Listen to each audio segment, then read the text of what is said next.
Hola, ¿qué tal? Espero estén muy bien. Mi nombre es Litsi Daniela Díaz Muñoz.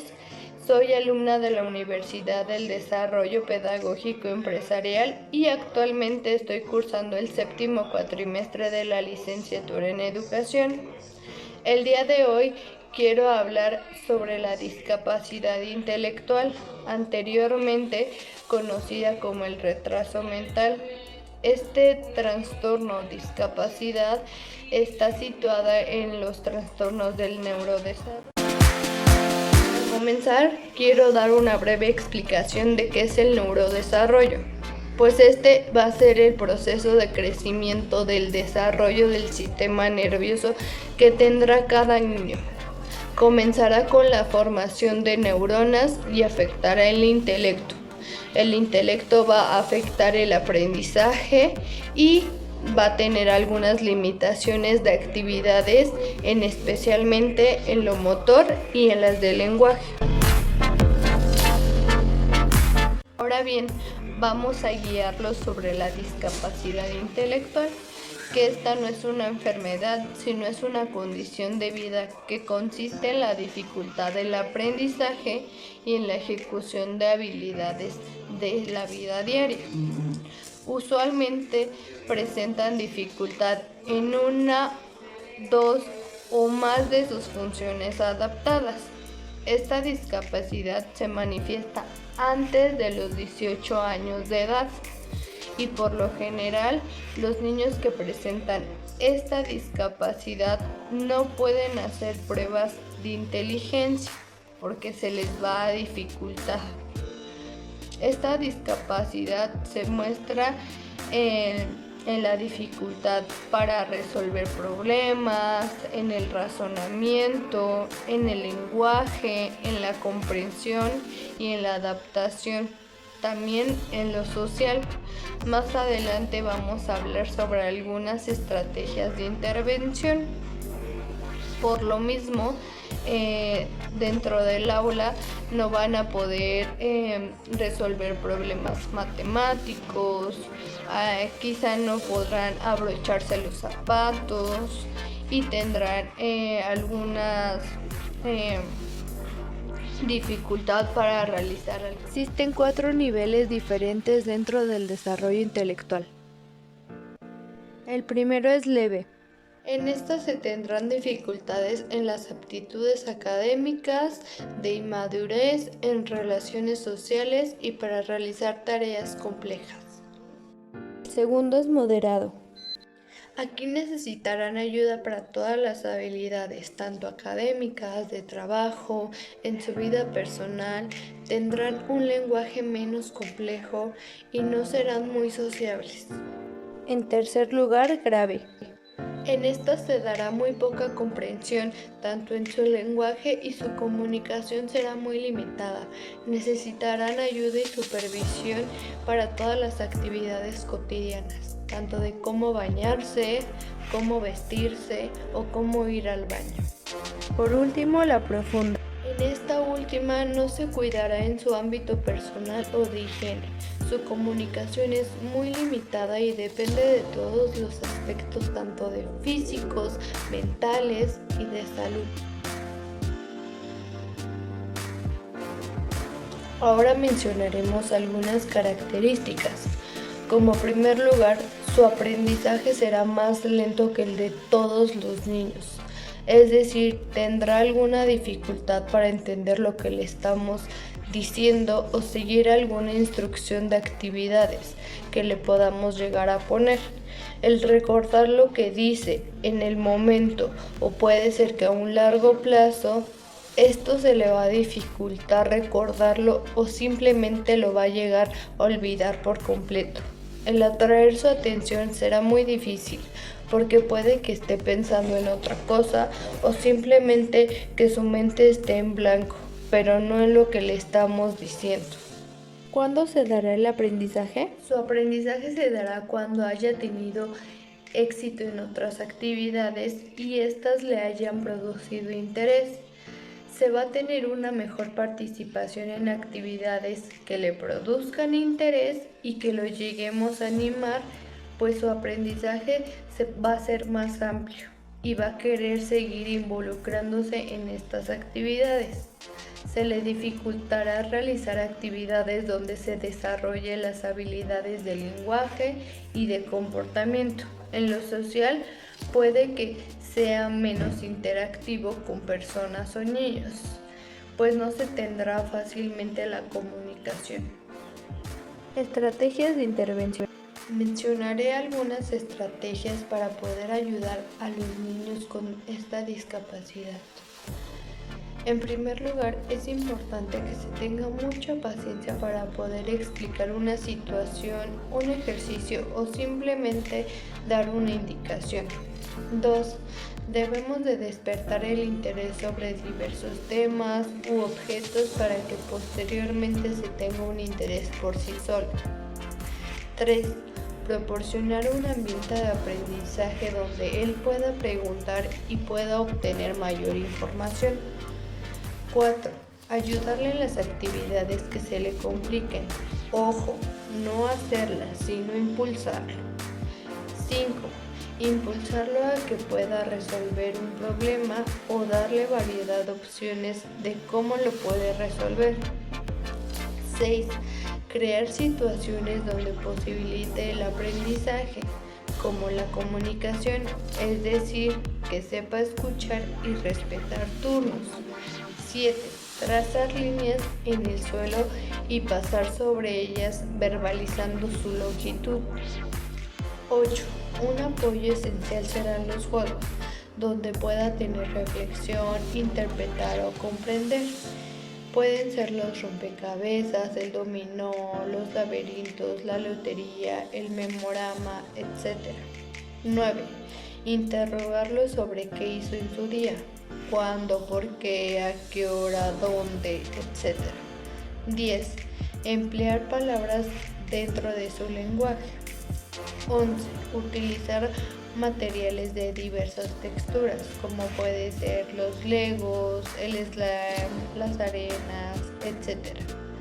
12. Leerle cuentos y después preguntarle de qué se trató. 13. Recortar imágenes que le ayuden a interpretar o a recordar estructuras, actividades, personas, animales, objetos, etc. 14. La caligrafía o para trazar líneas, ya sea en hojas blancas o con diversos materiales como plumones, colores, pinturas, etc. 15. Pedirle que escriba palabras conforme las vaya viendo en imágenes. Esto para que pueda recordar y pueda tener mejor caligrafía. ¿Cómo superar la discapacidad de mi hijo?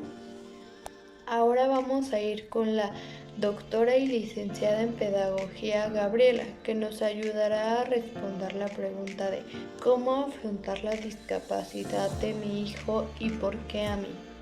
Es una pregunta muy difícil y es una pregunta que todos los papás que tienen algún hijo con discapacidad en algún momento se lo han hecho o a lo mejor se lo siguen haciendo. ¿Cómo superarlo? El tener un hijo con discapacidad es uno de los duelos más difíciles que puede tener un ser humano, porque es un niño que nunca llegó, el niño anhelado que nunca llegó, pues, y además llegó un niño que tiene limitaciones.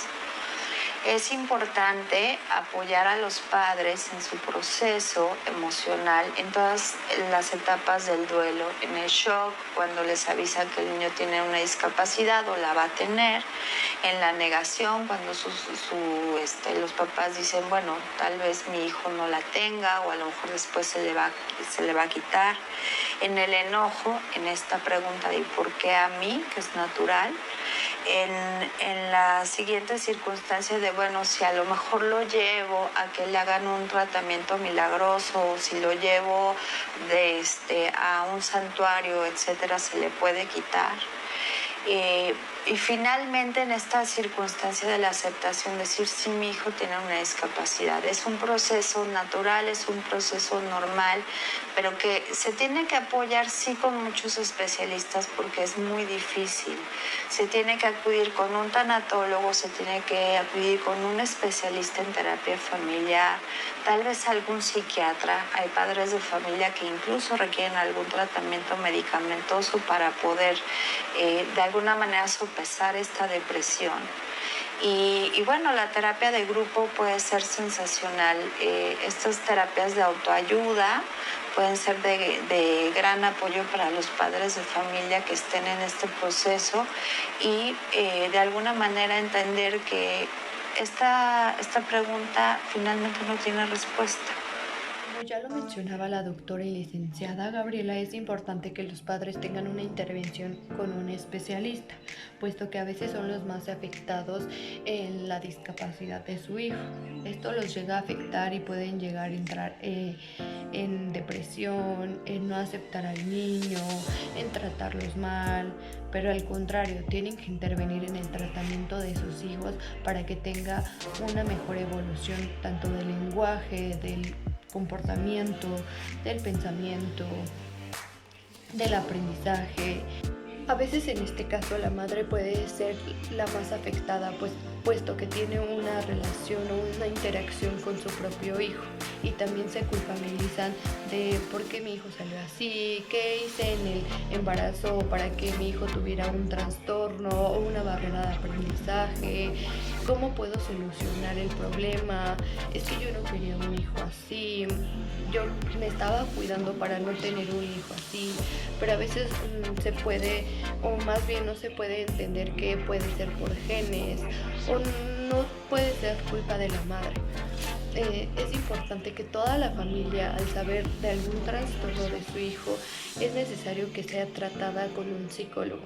A veces no se encuentra la solución a un problema rápidamente, sino que esto necesita de apoyo de psicólogos, pedagogos, especialistas, doctores que le puedan hacer exámenes para que vean realmente qué tiene su hijo, qué trastorno tiene su hijo, cómo lo puedo ayudar, qué puedo hacer, qué no puedo hacer para que mi hijo pueda mejorar. Al detectar esta enfermedad se puede llegar a confundir con algunos fenómenos de estudio en su etimología y esto puede aumentar nuevamente la confusión de búsqueda de qué realmente tiene mi hijo o cómo puedo ayudarlo o realmente no sé qué tiene mi hijo. Entonces es necesario que se acudan a especialistas si se llega a ver en el desarrollo del hijo que no está adquiriendo aprendizajes normales que tiene un bebé a los 3 meses, 6 meses, al año, a los 3 años, o pueda tener alguna dificultad dentro del aula y la docente no lo detecta, pero la madre sí porque tiene más comunicación, o las dos lo detectan. ¿Cómo puedo saber qué realmente tiene mi hijo? Pues es acudir y hacer diagnósticos, como ya se había mencionado. Si el niño va teniendo un proceso de mejoramiento dentro de su aprendizaje, el padre también va a poder llegar a motivarse, tanto él como él. ¿Por qué me tocó a mí? ¿Qué hice mal? ¿Por qué mi hijo nació enfermito? Mi hijo no será igual que los demás y no va a poder hacer las mismas cosas que hacen todos los niños. Tu hijo no es enfermito, es un niño con discapacidad. Tranquila, no te desesperes. Estoy segura que si tú y tu familia lo apoyan y le dan mucho cariño, como cualquier niño de su edad, podrá jugar, aprender, tener amiguitos y ser feliz. Pero no sé qué hacer ni a dónde ir.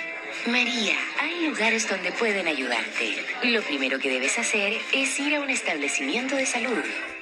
Después están los programas de intervención temprana PRITE, donde encontrarás profesionales que te orientarán y ayudarán. También en cada municipalidad hay una OMAPED. Ahí te pueden brindar información sobre las distintas asociaciones que dan soporte y orientación a las familias.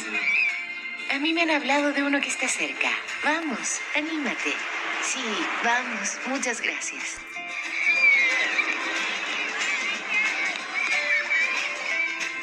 Cualquier persona puede tener un niño o niña con discapacidad. Si es tu caso, esta es tu oportunidad para entregarle amor y ayudarlo en su desarrollo. No estás solo. Busca apoyo en los profesionales de salud y educación de tu distrito y recurre a las asociaciones de personas con discapacidad. Allí encontrarás a otros padres con quien compartir tus alegrías y En dificultades. el siguiente video vamos a ver cómo afrontaron los padres al saber que su hijo tenía una discapacidad, dónde acudieron, cómo los docentes apoyaron para que tuviera un mejor aprendizaje, un mejor comportamiento, cómo los padres se sintieron al saber que su hijo tenía una discapacidad o un trastorno. El docente no puede diagnosticar que el niño tenga un trastorno, pero sí puede ver algunas dificultades del aprendizaje, de conducta que pueda tener algún niño, y esto lo puede informar al padre para que el padre pueda tomar acciones de qué realmente tiene su hijo. Y es por eso que debemos de estar atentos cómo es nuestro hijo, cómo aprende nuestro hijo, qué actitudes o comportamientos tiene nuestro hijo y cómo lo puedo ayudar, cómo puedo diagnosticar si tiene un trastorno o una dificultad en el aprendizaje. Es importante que conozcamos a nuestros hijos y cómo van evolucionando en su desarrollo, tanto cognitivo, emocional, neurodesarrollo, y sepamos cómo debemos de intervenir. One more, and you can play with a puzzle. Los primeros días cuando Diego llegó, él no entró en agosto, llegó después y llegó, no hablaba nada, lloraba mucho, le pedíamos algo y no seguía ninguna indicación. La verdad, nosotros como todo padre pensamos que era porque estaba el niño mimado o chiqueado, que por eso no quería hablar, que tenía flojera hablar, aunque era su personalidad, ¿sí? Entonces me dijeron, ¿sabes qué? Vamos a necesitar que Diego vaya por fuera a que le hagan un examen. Diego fue diagnosticado por el neurólogo con una displasia del desarrollo de tipo fonológico sintáctico. Esto se refiere a que una parte de su cerebro correspondiente al lenguaje no es capaz de comprender los signos que hay en el ambiente ni de expresar lo que él quiere decir. O sea, tienes que armarte de herramientas, investigar qué tiene, cómo lo puedo ayudar, porque también las mismas tareas no se las puedo dejar a él, porque estuvimos también trabajando con los pictogramas. Que él empiece a relacionar que es el símbolo de lo que vamos a hacer, que es contar. Quitamos la flashcard, el pictograma, si ya lo hicimos, sigue la de cantar y así. Y después de que termina esas, a él le gusta, por ejemplo, mucho trabajar o jugar con rompecabezas. Le ponemos donde decimos que si logró hacer todo eso, no peleó a sus compañeros y lo logró terminar, puede ya jugar. La verdad es que disfruta para motivarlo a que termine lo que debe hacer y empiece a formar su aprendizaje. Entonces, los demás niños empiezan a ver, oye, Miss, ¿por qué a él sí le prestas un rompecabezas y a mí no? Es ahí donde también tenemos que integrar al grupo. Entonces ya tuvimos que explicar eso a los niños, que Diego era un niño con diferente aprendizaje, con diferentes necesidades. Si se porta mal o pelea o pellizca, pues lo llevamos a que pida disculpas, lo ponemos tiempo fuera un tiempo o le quitamos el material con el que está jugando para que empiece a relacionar. Nos ponen actividades para que las hagamos junto con Diego. De hecho, son Mises, psicóloga, y es la terapeuta y es el neurólogo. Ya puede expresar lo que necesita. Yo no lo he logrado mucho que se exprese en inglés, pero sí repite cosas, canta, cuenta. Si juegan ya se expresa jugar, ya él pone reglas, sigue reglas. Pues se dan cuenta que hay personas que son diferentes y que también pueden convivir con ellas. Que es divertido también trabajar con estos niños, es divertido encontrarles el modo, ver que te sonríen cuando aprenden algo. Pues por ejemplo, el otro día le di su libro, jamás en la vida me había contestado Miss, gracias. Ya cuando te dice Miss, gracias, dices, ay, o sea, sí está avanzando. Entonces yo me acuerdo que yo le decía mucho a Diego, te quiero mucho, y Diego no me contestaba nada, nomás se me quedaba viendo.